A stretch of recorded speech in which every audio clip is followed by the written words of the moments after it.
Menderita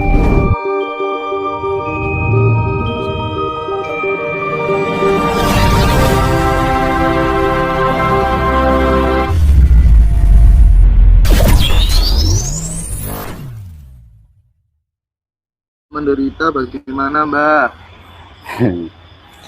Ya kalau hidup tidak menderita, kadang berharta, beristri cantik, sudah kecukupan masih menderita. Itu karena ketekanan keinginan.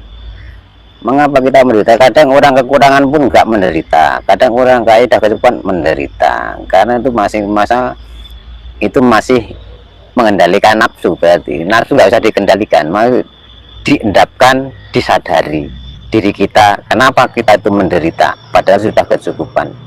Apa yang disebut kita ya tadi kita lihat samudra itu, yang ombak itu samudranya laut atau airnya, dan air itu bilanglah air itu tetap baik, tetap jernih. Jangan pernah bilang air itu kotor, karena air adalah simbol panguripan, simbol kehidupan. Air tetaplah jernih. Mungkin yang kotor tempat atau wadahnya tadi itu. Tanyakan, aku kok menderita terus, apa yang kupikiran sebenarnya? Kadang galut-galut itu adalah dorongan-dorongan nafsu. Maka nafsu ya dilepas juga, ditahan, tapi endapkan dalam keheningan-keheningan pikiran, dan rasakanlah penderitaan itu sebagai anugerah dalam hidup. Bersyukur saya masih bisa merasakan menderita seperti ini. Itu nanti kita akan terbuka, ingat semuanya. Kita bersyukur masih bisa merasakan penderitaan. Nanti suatu saat kita nggak menderita, ingat orang-orang saudara-saudara yang menderita rasanya seperti itu. Maka orang baik mungkin harus jelek dulu, harus nggak benar dulu, mungkin itu memahami. Ibaratnya orang Jawa sudah makan pahit, asin, pedas, kecut, basi, sudah dimakan semua. Jadi kita selalu ingat saudara-saudara kita, nggak pernah menghinakan, nggak usah mengecek, nggak usah apa. Kita itu semua unsur kita, bahan kita sama, gitu aja. Berusaha baik kepada makhluk, kepada siapapun, tapi jangan menjadi orang baik. Berusaha untuk baik. Saking iki, Mbak, saking Sofi Dos. Rahayu Jawa Jaya Jayanti nderek tanglet Mbah Muluk. Rahayu.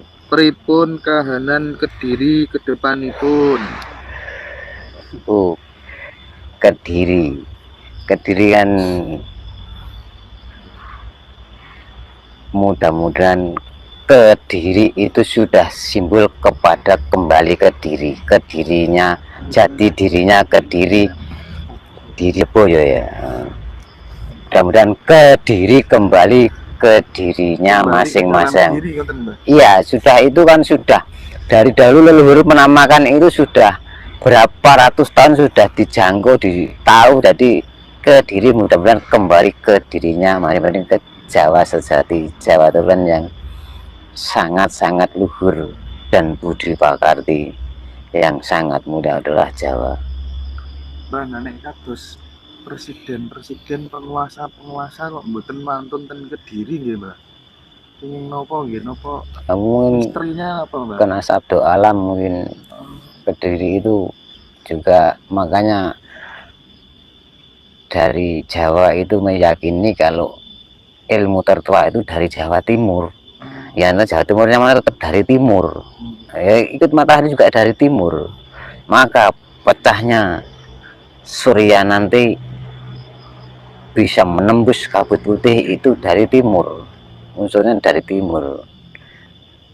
Dalam cerita kan Prabu Siliwangi itu paling sakti raja seluruh Nusantara. Kemana-mana orang satu dilawan, mana yang sakti. Tapi di Jawa Timur berapa sehari semalam nggak kuat, langsung kembali kan. Nah, itulah. Unsurnya dari Jawa Timur, paling tertua. Semua itu dari Jawa, dari Timur, tapi dimasak lain. Misalkan beli sayur apa, ya tak masak lagi asin atau kita masak lagi pedas, itu toh. Tapi unsurnya kan dari Jawa bagian timur. Kalau di Jawa Tengah kan dari adat istiadatnya yang sopan lembah manah. Maksudnya Jawa Tengah kan seperti itu, Jawa dari adatnya yang sangat santun.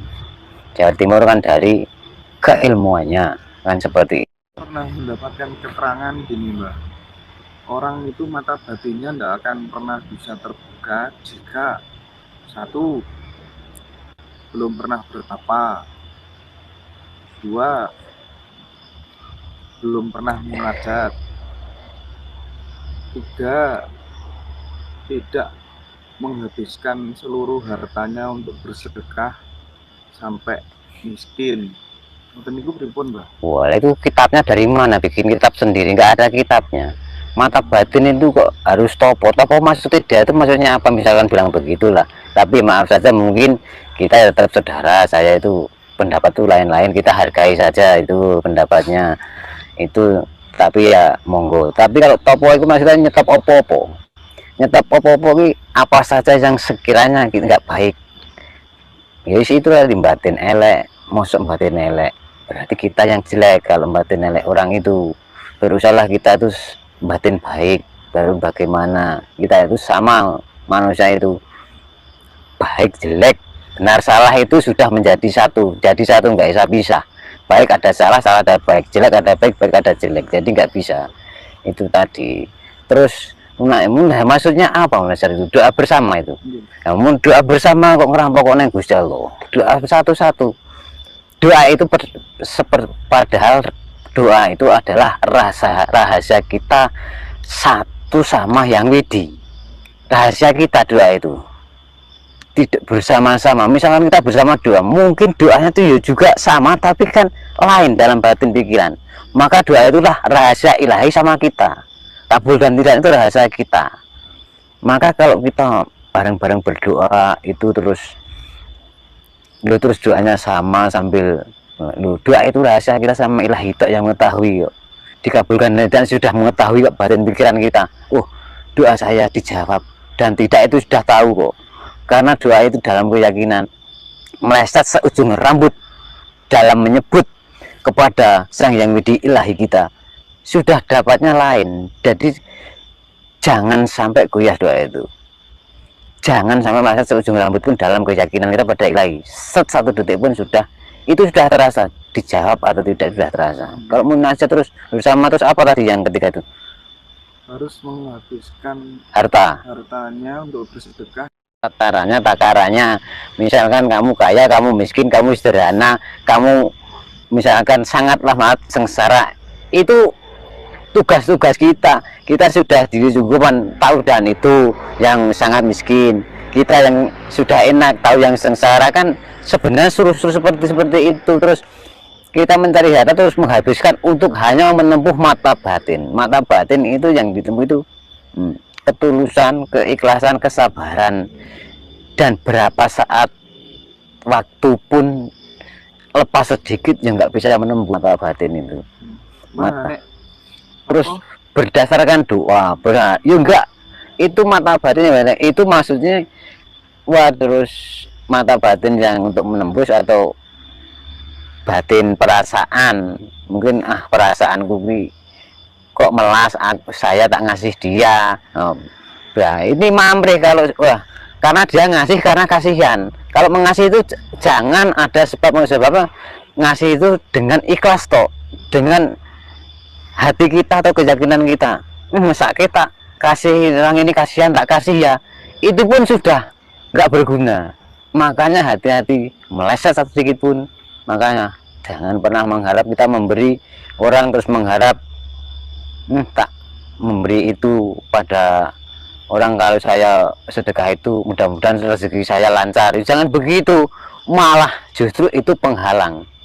Kalau mau memberi saya sudah yakin ikhlas, lepas kita berdoa wong Jawa sing tangan ngelungin tangan kiwa nak mburi, maksudnya seperti itu.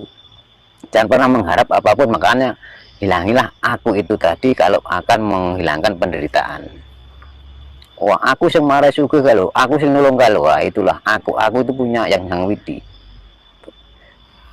Berarti Mbak, atus torikot ngoten niku Mbah. Kalau apa tuh namanya, Cak Nun kan sering ngendikan apa ki jenenge, aku ki ora iso nulung awakmu sampean, sing iso nulung awakmu ki wis cukup Allah karo Rasulullah. Berarti kita nggak usah ngandalkan guru-guru, mursyid-mursyid apa gitu Mbah. Loh, ya nggak perlu loh. Yang menolongmu adalah Allah. Allah lah kita ilahi. Yang menolong itu kita sendiri, Rasulullah itu kita itu yang menolong itu kita sendiri, Rasulullah itu kita itu juga Rasul utusan. Jadi kita itu nah, Rasulullah itu kita sendiri, kita itu juga Rasul Allah. Jadi kalau kita sebagai Rasul, ingat aku utusan, masalah silaturahmi sudah lurus, kita jangan sampai kepleset dalam maka hati-hatilah. Maka kalau sudah melihat samudra tadi, berbaliklah arah. Yang kau inginkan itu sudah kau lewati. Kan seperti itu sebenarnya. Sudah menunggu keinginan itu. Hanya saja kamu menekan kemampuanmu. Terus kita menyadari itu akan sampai keinginan, tercapai keinginan. Tapi kalau berdoa adalah rahasia ilahi dengan kita sendiri, dengan jati kita diri sendiri. Jangan pernah meleset satu ujung rambut pun, nanti dapatnya lain. Iya, tidak. Dan kelembutan itu tak akan terasa jawaban itu. Sangatlah lembut menyentuh jawaban dalam rohani kita, dalam batin kita nanti. Dan kita akan tenang karena terjawabnya, kita tinggal menunggu datangnya jawaban itu. Karena sudah terjawab. Iya itu punya ilahi, maka jangan pernah sanggup atau iya kalau memang ragu gitu loh. Makanya kalau berangkat itu bisa dijamin besok berangkat jam 8 itu pun masih meleset kok, apalagi datangnya besok datang sampai sana jam 11, belum tentu datang itu nggak bisa di jam. Kalau berangkat itu di jam-jam 8 kadang bisa kurang bisa lebih kok. Nah itulah dalam jalan hidup seperti hati-hatinya dari yang sangat besar. Kita dilahirkan tadi dari kesalahan, dalam kenikmatan dilahirkan dari seorang ibu pun dari pintu kenikmatan juga.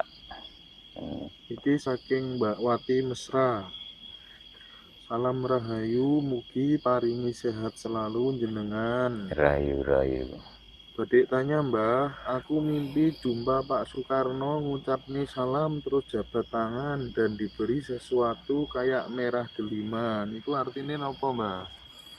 Ya itu suatu anugerah diberi leluhur. Kan disiram bunga itu maksudnya orang mati itu harus meninggalkan wangi nama. Jangan bunga itu terus dikait-kaitkan dengan itu biar wangi, maka biar nanti diampuni, enggak.